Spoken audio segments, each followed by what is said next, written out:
Okay, everything seems to be working now. Seems to have some issues at times, so we'll have to sort that out. But this is the first demo of BearHammer, the upcoming action RPG for VR. So the primary mechanic that I have so far, which I have to thank the VR expansion plugin that I've used to develop this.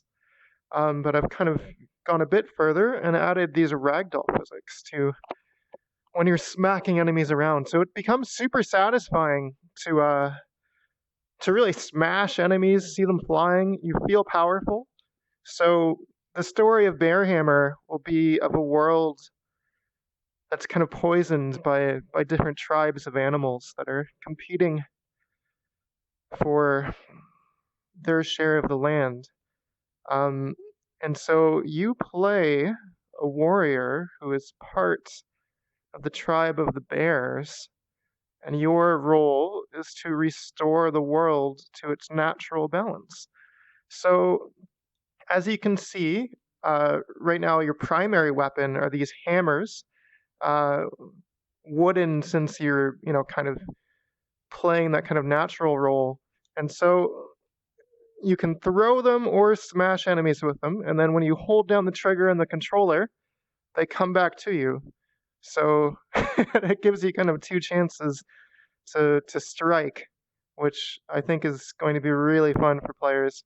So this is the first stream of development. I've obviously kind of been toying around with the engine, and I've made some progress so far. But one challenge I have is to make the world prettier while still hitting 90 frames per second, which can be a challenge in VR. I started out with a map which was a bit more detailed, but I saw that I was hitting 45 frames per second since it had a bit too much foliage. So I've been trying to add foliage as I've gone progressively with this new smaller map. Um, I don't want to. I definitely don't want it to run under 90 frames. But it has free motion, so I'm using the VR expansion plugin, so you can move with this by pressing the controller, and then it moves in the direction that you're holding your controller. So I find I don't get too dizzy. I find if I'm focusing on the game, I'll get dizzy. If I'm not really focusing on combat, but if I'm just really focusing on movement, then I'll get dizzy.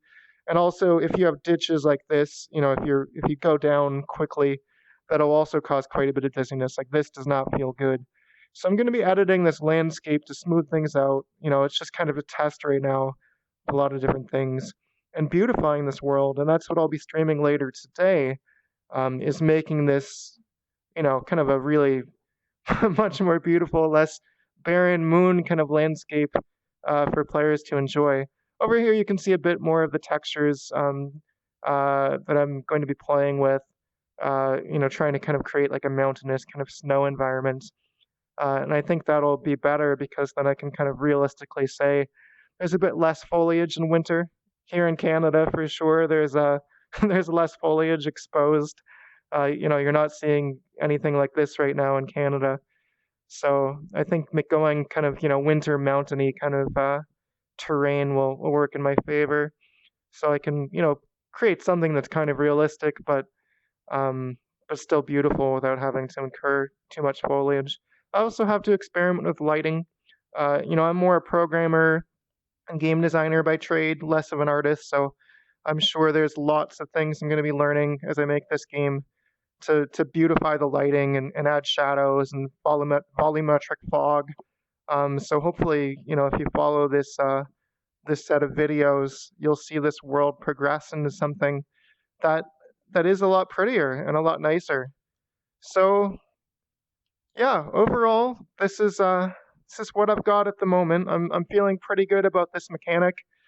I think there'll be probably some wave-based gameplay, maybe some challenges I'll throw in addition to the story campaign, because I think it's pretty fun just to challenge yourself and see how well you can do.